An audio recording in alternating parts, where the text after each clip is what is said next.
5 years ago, a pregnant woman was cast out of her own husband's home. Her mother-in-law was implacable, and her husband merely stood by in silence, watching his wife sob on the landing. Years passed, and fate intervened.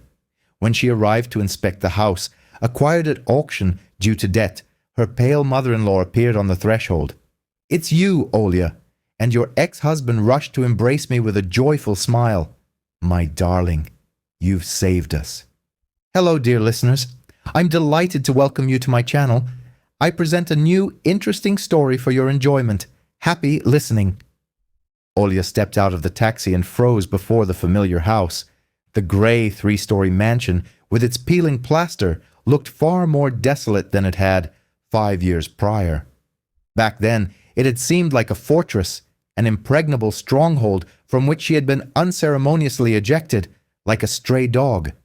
Now it was merely an old structure with cracked walls and a leaning fence. "Please wait here for about 20 minutes, she requested of the driver, handing him a 5,000 ruble note. "I'll call if anything comes up." The driver, a middle-aged man with intelligent eyes, nodded without even asking why. It was evident from Olya's expression. She took a folder of documents from her bag. Inside were papers from the arbitration court, the bankruptcy decree for Kirill Leonidovich Trubachov, and the property ownership certificate for this house. It now belonged to her, purchased for a pittance at a bankruptcy auction for just 3 million rubles. The house, located in the city center, had once been valued at a minimum of 12 million. Olya chuckled. Life, it seems, can be surprisingly fair. Rarely, but effectively. 5 years ago, she had stood on this very porch, a suitcase in one hand and 4 months pregnant. Antonina Fyodorovna, her mother-in-law, had yelled so loud that the entire house across the street could hear. "Get out! There's no place for you to freeload here. Do you think we'll support you?" And Sergei, her husband, had stood aside in silence. Just stood there, his gaze fixed on the floor, not uttering a single word. He hadn't even attempted to defend her. His mother had railed about Olya intentionally getting pregnant to latch onto their family, calling her a gold digger who deserved to be driven away, and Sergei remained silent. Olya had cried on the landing then, not knowing where to go. Her parents had passed away 3 years prior. She had no close friends left in the city. They had all moved away. She called a former classmate who let her stay for a night, after which Olya found a room in a dormitory, got a job as a shop assistant, and gave birth to her daughter. Alone. No one from her husband's family had appeared, neither for the birth nor afterward. Olya had written to Sergei a couple of times. Silence. She finalized the divorce in absentia, not requesting alimony. She simply erased them all from her life and started anew. And then something happened that rarely occurs, but does happen. She was noticed. While working as a sales assistant in an upscale tableware store, Olya once recommended a dinner set to a customer, carefully selected accessories, and explained how to set a table. The customer turned out to be the owner of a small event agency and offered Olya a position as a decorator. Olya accepted. Within a year, she had started her own business. 2 years later, she was already renting an office and had hired 3 employees, decorating weddings, corporate events, and private parties. She had found her niche, and the money started flowing. Not exorbitant amounts, but enough to rent a decent apartment, clothe her daughter, and save for the future. Darina grew into a bright, beautiful girl with a strong will, as stubborn as her mother. Olya never told her who her father was. She simply said, "Dad left, and we went our separate ways." Darina didn't ask. They had their own life, and it was a good one. Then, 3 months ago, Olya was browsing bankruptcy auction websites, searching for office space, when she stumbled upon a familiar address. The Trubachev's house was listed for sale at auction. The debtor, Kirill Leonidovich Trubachev. Olya froze, coffee cup in hand. She read the information several times. It turned out Sergei's father had invested in some dubious construction project, taken out loans secured by the house, and then everything collapsed, leading to his bankruptcy. His assets were seized and debts remained. The house was going under the hammer. Olya spent a sleepless night and applied to participate in the auction the next morning. There weren't many competitors. The house needed repairs. While the area was central, it wasn't the most prestigious. Olya won the auction, paid the money, finalized the paperwork, and now stood here before the house that had once thrown her out pregnant. She walked up to the porch and rang the doorbell. She had to wait a long time. Finally, the lock clicked and Sergei appeared on the threshold. He had aged, grown rounder, his cheeks sagged, and his eyes had become dull. In sweatpants and a faded t-shirt, he looked like a typical couch potato. Sergei stared at her for a few seconds, blinking as if unable to focus. "Yes," he mumbled finally. "I'm here about the house," Olya said calmly. "The new owner." "Ah, yes. Come in. Father's here." And then a sharp female voice echoed from the depths of the house. "Sergei." "Who is it?" Antonina Fyodorovna appeared in the hallway, stooped, grey-haired, in a housecoat from under which dirty slippers protruded. She squinted, peering at the guest. "Good afternoon," Olya said. "I am the new owner of this house. I've come to discuss the departure dates." "Departure?" Antonina Fyodorovna stepped closer. "What owner?" Olya silently extended the folder. Her mother-in-law snatched it, her eyes scanning the papers. Her face contorted, turned pale, her lips trembled. She looked up at Olya, peered closely, and suddenly froze. "It's you, Olya." Her voice cracked into a squeak. Sergei flinched, finally recognizing his ex-wife. "Olya," he repeated dumbly. "Is that you?" Olya smiled. Politely, coldly. "Yes, it's me. It's been 5 years, yes?" Antonina Fyodorovna clutched the doorframe, trembling. Sergei stood with his jaw slack, his gaze shifting between his mother and his ex-wife. Wait, he stammered. "So you bought the house? Our house?" "Your former house," Olya clarified. "It's mine now, legally, by all documents." "But how? Where did you get the money?" Sergei still couldn't comprehend. "I earned it.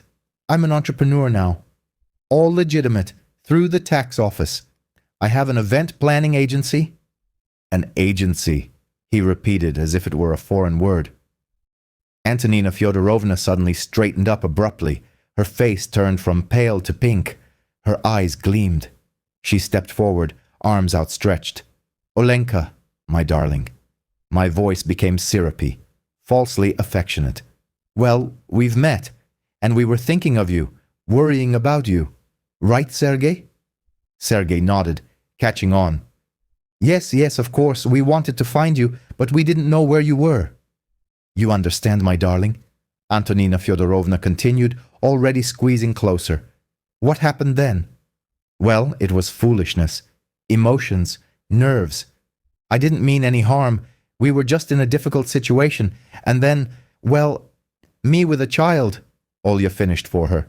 "A freeloader who was exploiting your family." "That's what you said back then, Antonina Fyodorovna." Her mother-in-law faltered but quickly recovered. "Oh dear, that was in the heat of the moment.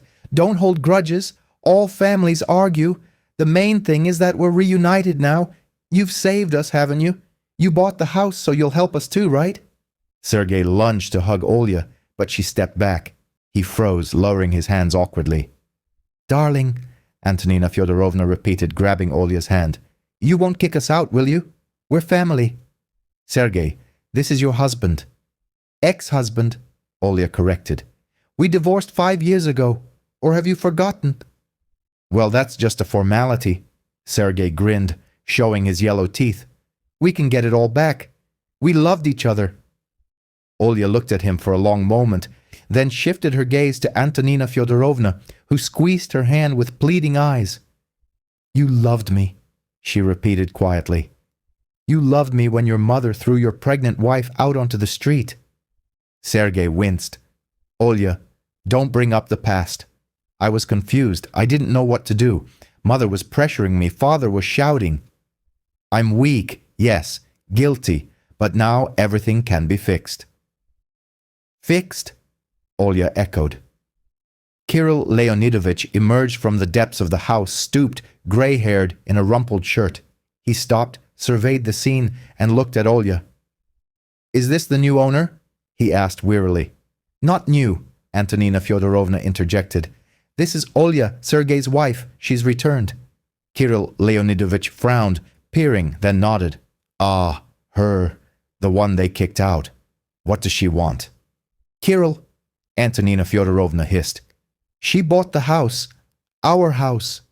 Kirill Leonidovich's expression remained unmoved. "So, she bought it legally. Will you evict us?" Olya looked at him with surprise. He was the only one in the family who wasn't groveling or fawning. "Yes," she replied. "You have 1 month to vacate. You can take your personal belongings." "A month?" Antonina Fyodorovna shrieked. "Are you out of your mind? We have nowhere to go." "And I had nowhere to go 5 years ago." Olya raised her voice for the first time in the entire conversation. "When you threw me out, pregnant, onto the street, I had a home, parents, some money, at least." "But that's different." Antonina Fyodorovna waved her hands. "We're family. Blood relations." "Blood relations," Olya scoffed. "Where were you when I gave birth, when I lived in a dormitory with a newborn for the first 6 months, when I worked 12 hours a day to rent a room?" "We didn't know." Sergei tried to adopt a suffering tone. "You disappeared yourself? You didn't get in touch? I wrote to you twice." "You didn't even reply." Sergei opened his mouth, closed it, and looked away. "My mother forbade it," he mumbled. "Oh, is that so?" Antonina Fyodorovna turned to her son. "Now you're going to blame everything on your mother." Olya took out her phone and dialed. "Hello, Mikhail. Yes, I'm here. No, they refuse to leave voluntarily. You can prepare the eviction documents. Excellent. I'll be waiting." She put her phone away and looked at the frozen family. "This is my lawyer. If you don't vacate the house within a month, court bailiffs will evict you. Your belongings will be put out on the street, and the locks will be changed. It will be unpleasant and humiliating. I advise you to leave amicably." "How dare you!" Antonina Fyodorovna suddenly lunged forward, raising her hand. "Ungrateful!" Olya intercepted her wrist, firmly, harshly. 5 years of hauling boxes of decorations had taken their toll. Antonina Fyodorovna gasped in pain. "Don't," Olya said softly. "You humiliated me once already. There won't be a second time."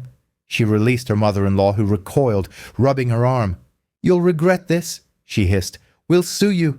We'll find a way to deal with you." "Sue away," Olya shrugged. "All the documents are in order. The house was purchased legally. The auction went through bankruptcy procedures.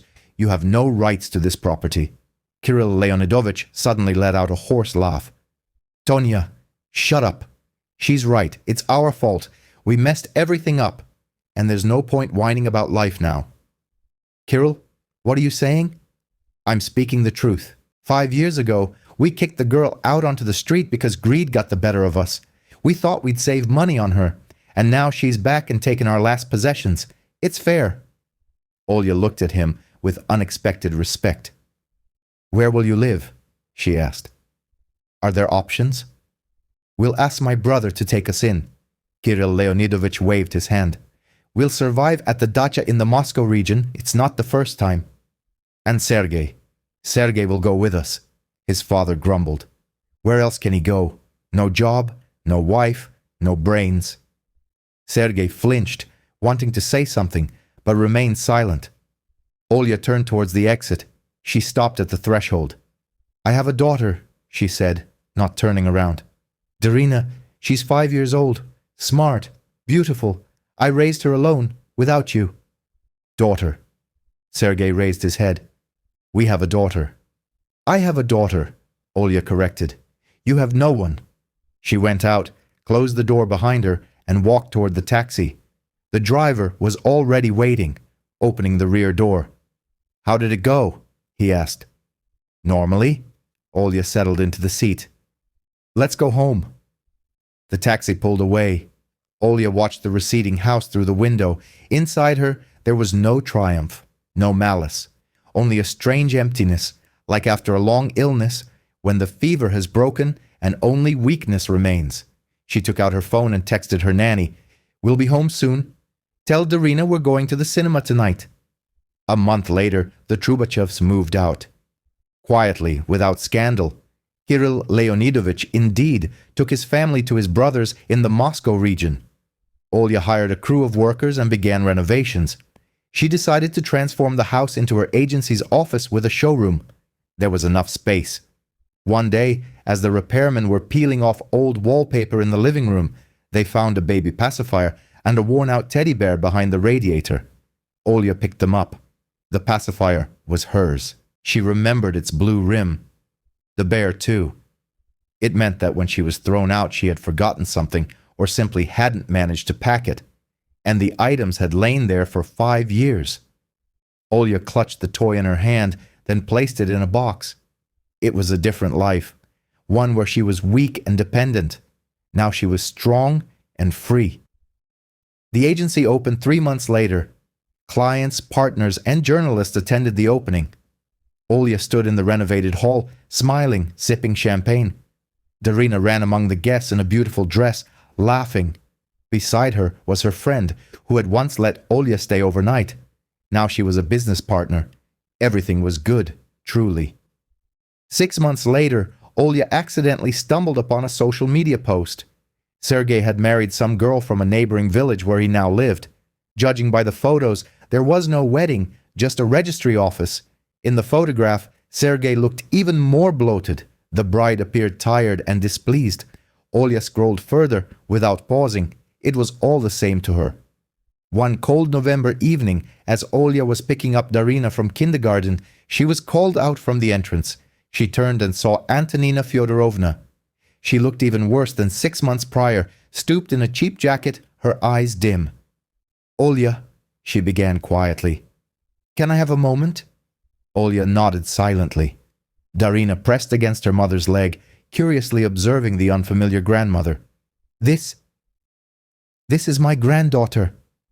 Antonina Fyodorovna looked at the girl with a kind of greedy longing. "No," Olya said clearly. "This is my daughter." Antonina Fyodorovna swallowed, then paused. "I came to ask. Sergei got married, his wife is pregnant, and they have nowhere to live. I thought maybe you could rent them a room in the house for a symbolic fee." "They have no—" Olya cut her off. "No, and don't approach us again." Olya took Darina's hand and walked away. The girl looked back. "Mom, who is that?" "Nas. No one, sweetie. Just a stranger grandmother." They walked through the evening city, past brightly lit shop windows, past hurrying people. Darina chattered about kindergarten, about friends, about a new toy she wanted for her birthday. Olya listened, smiled, and replied. Many years later, when Darina turned 16, she asked point blank, "Mom, who is my father?" They were sitting in the kitchen, drinking tea. It was raining outside. Olya looked at her daughter, a tall, beautiful, intelligent young woman with a firm character and clear eyes, and realized the time had come for the truth. "His name is Sergei," she said calmly, "but he was never your father." She told the story without embellishment, simply and honestly. Darina listened in silence. When Olya finished, her daughter gazed out the window for a long time, then nodded. "I understand. So, I only have you, and that's enough for me." Olya hugged her tightly, so hard it made her bones crackle, and at that moment she knew that everything, absolutely everything, had been done right.